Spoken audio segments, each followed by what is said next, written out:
CEE, Central Europe Explained, an IDM podcast series powered by Erste Group. Episode 7, EU to Your Home, Part 1, the regionalization of European politics. Hello and welcome to everyone in this 7th podcast of CE, Central Europe Explained. My name is Silvia Nadjivan. I'm Deputy Managing Director of the Institute for the Danube Region and Central Europe, IDM. In the 2 last episodes of CE, we discussed about the European Union and its popular myths. For the 3 next weeks, we will focus on European policies and politics under the title EU to Your Home. Today's podcast will be centered on regionalization in our focus region. For this, I very much appreciate to welcome Mr. Robert Lichtner, coordinator of the Danube Strategy Point in Vienna. Together, we will take a closer look at the interdependence of macro-regional strategies, such as the EUSDR, the EU strategy for the Danube region, cross-border cooperation, and the EU enlargement policies concerning Southeastern Europe.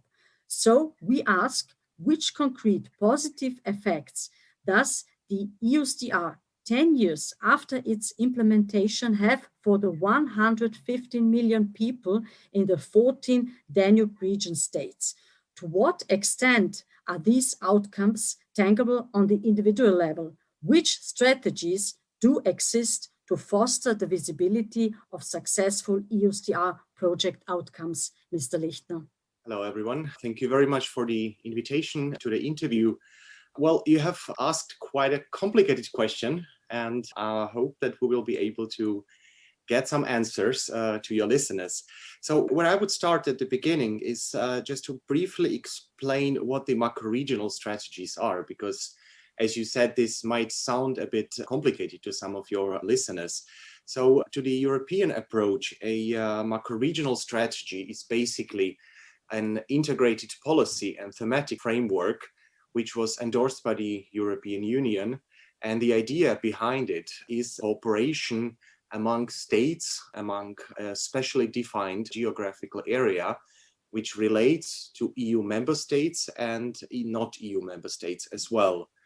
The idea behind it is to benefit from a strengthened cooperation, to contribute to achieve joint economic, social, and territorial cohesion.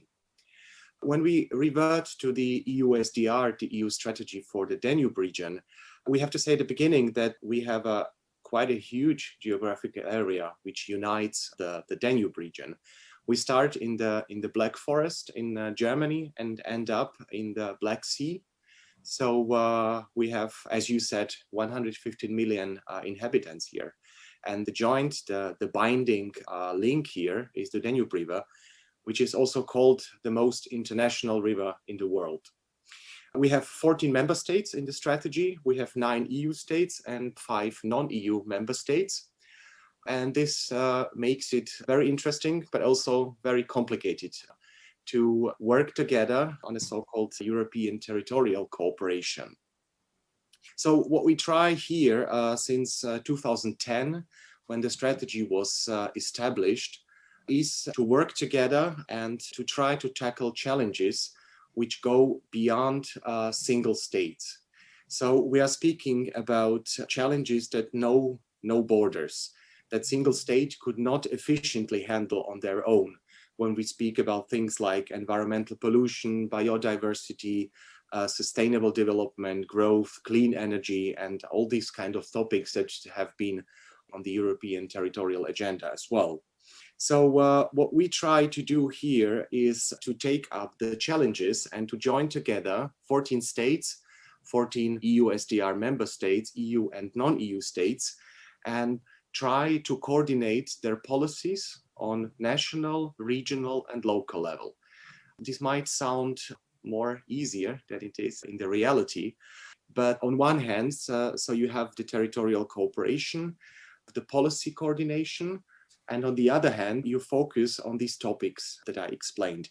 In the strategy, we have the so-called pillars, 4 pillars, where we focus thematically on several topics, and these are further divided into 12 so-called thematic areas.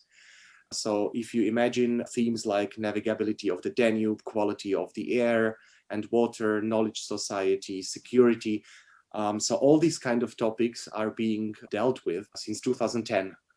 And as you said, we have been celebrating a 10th year's anniversary, and we have the 14 states joining together. We are supported by the European Commission, by the DG Regio, which is our contact point and the strategic partner on the European level. And on the national level, we have the so-called coordinators on the level of the national states, who are basically coordinating all the actions, all the activities that the EUSDR is performing on the national level. Then we have also the so-called thematic coordinators, who are persons who coordinate the thematic things that happen within the strategy. So one question, Mr. Lichtner, when the EUSDR was implemented, there was the principle of 3 no's, which is still in force. So it's the 3 no's mean no additional funds, legislations, no institutions. So what can we say after 10 years? How does the EUSDR work with the 3 no's in reality, in social reality? Yes, this is one of the main things that the macro-regional strategies have to deal with. And there is actually 4 macro-regional strategies, such as the Danube one, we have the Baltic one, we have the Alpine one, we have Adriatic Ionian strategy, and the 4th is obviously the Danube one. So when the strategies were born, the idea behind this was that no new funding, legislation, and institutions will be implemented, which on one hand is a bit of a problem. On the other hand, what the strategies need to look after is to remain flexible, to remain agile. And we know that from the EU legislation that we may be supported by the European structural and investment funds, for example. So this gives us the opportunity to adapt and to align our priorities, our targets that we have to the European funding instruments that we have. We had just recently, in April this year, a revision of the so-called action plan, which is the basic implementation document that all the 14 member states keep up to. And here, what we have tried is not only to streamline the topics and the challenges that we have. And in the previous action plan, we had 137 actions, which was quite a number. So what we have tried now is to narrow that down, to find new challenges that we want to focus on together. And the next step now that we work on is the so-called embedding. Embedding is basically a process where the strategy, and not just the Danube one, all other macro-regional strategies as well, try to align their priorities along to the new cohesion policy proposal that we have on the European level. So basically the cohesion policy beyond 2020, now we are in the process of programming the cohesion policy for 2021-27. And we have the 5 main policy objectives that will be followed for the investments in the next period. So basically we have the Smart Europe, we have Green Europe, we have Connected Europe, Social Europe, and Europe closer to the citizens. What the strategy, what the EUSDR does now is try to align our actions and targets with the 5 policy objectives of the European Union in order to secure financing for the future, financing of the projects, the implementation of the strategy. This happens for example, for the national operational programs, for the regional programs, but also for the mainstream programs. So what we have learned is that although we have to live and deal with the 3 no's, we have to stay agile, we have to stay flexible, and for the next programming and for the next implementation period, we try to align our objectives so that we can embed the strategy into financing institutions of the European Union. Having that said, we focus not only on the EU member states, we also have 5 non-EU member states, which is very important for the strategy, since on one hand, we have the EU member states who can profit basically from EU funding, but we also have to take care of financing of the strategy for the non-EU member states.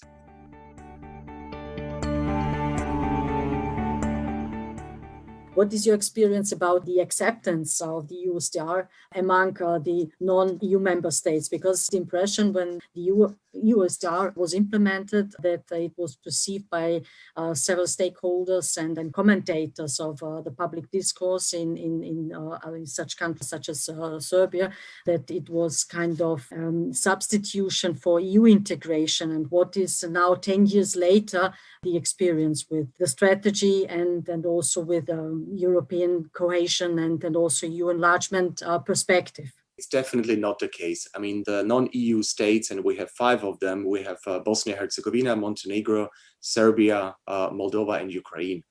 And these states have been at the strategy from the beginning on. So they are on the same level as the EU member states. So we basically make no difference between EU and non-EU member states when it comes to the governments, when it comes to the decision making.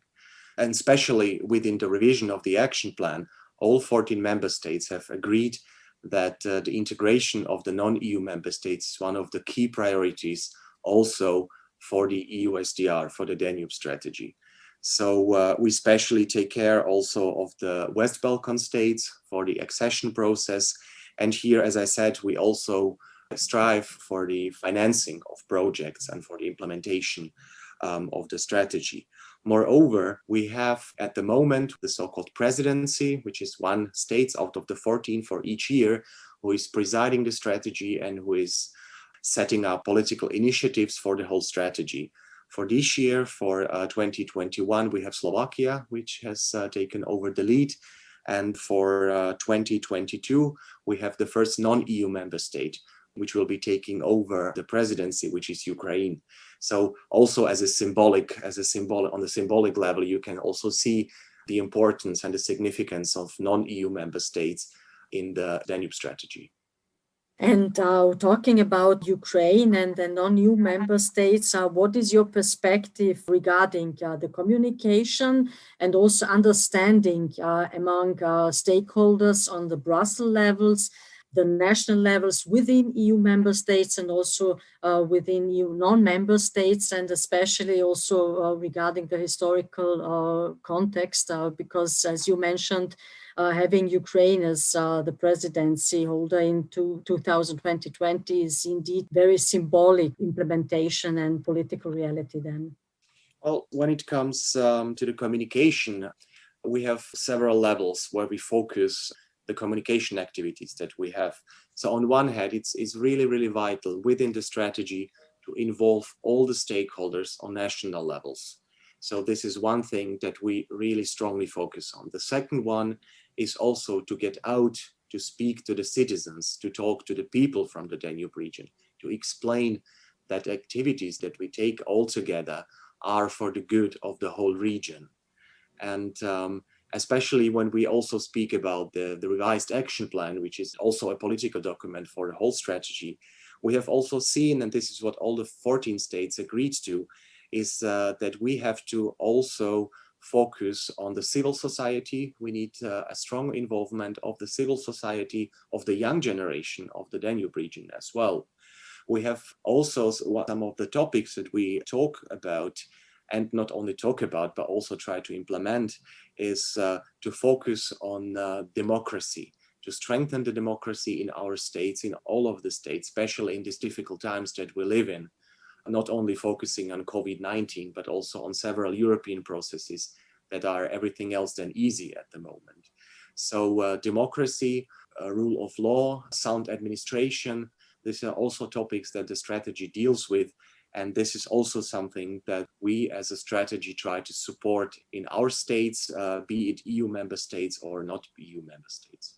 And what is also about infrastructure, because apart from fostering democracy and also civil society, what is often also mentioned is infrastructure and investing in infrastructure apart from all political goals, but also to have these practical ones and to have it also visible for, as you mentioned, citizens. Yes, the investments into especially infrastructural projects is a key issue that we have, that we especially see among the states on the Balkans and Central Southeastern Europe. And we have been discussing this quite a lot on how to secure these infrastructure investments. So as a strategy, we are not having financial means, but what we can do is align the policies together in order to have the ability and the possibility to get large infrastructural projects implemented in the region, especially when we speak about countries like Serbia, Croatia, Bosnia. Here, large infrastructural projects are, of course, of key importance. So this is also one of the priorities to align the policies here as well. And this is basically the core of transnational cooperation, aligning the policies, communicating and talking to each other in order to synchronize and better adapt the policy for the Danube region. So one question, Mr. Lichtner, to what extent does the EUSDR strengthen the European idea, finally? The EUSDR is the European idea. You could also say that the EUSDR is the implementation of the European idea, because we work together on several levels. So we have a multi-level governance in really practical means, where we cooperate on national, on regional level. We cooperate across borders, across regions. And if you ask me what is the concrete example, I would just say EUSDR is the example of the European idea. So especially, as I said, especially in these times, it's really, really important for the whole Europe and for the whole Danube region to stick together, to talk to each other, to cooperate. And as some of our stakeholders also call it, the macro-regional strategies, you could also name them laboratories for new Europe, because this is what we are and this is what we try, is to cooperate, and cooperation here is the key.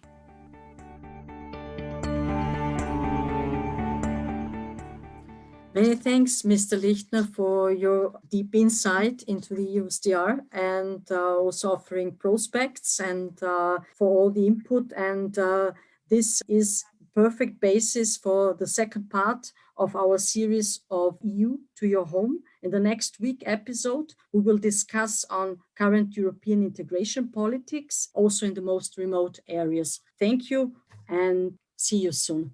Thank you very much. IDM Podcast. Institut für den Donauraum und Mitteleuropa. Institute for the Danube Region and Central Europe. European perspectives. Regional actions. Cooperation and expertise since 1953.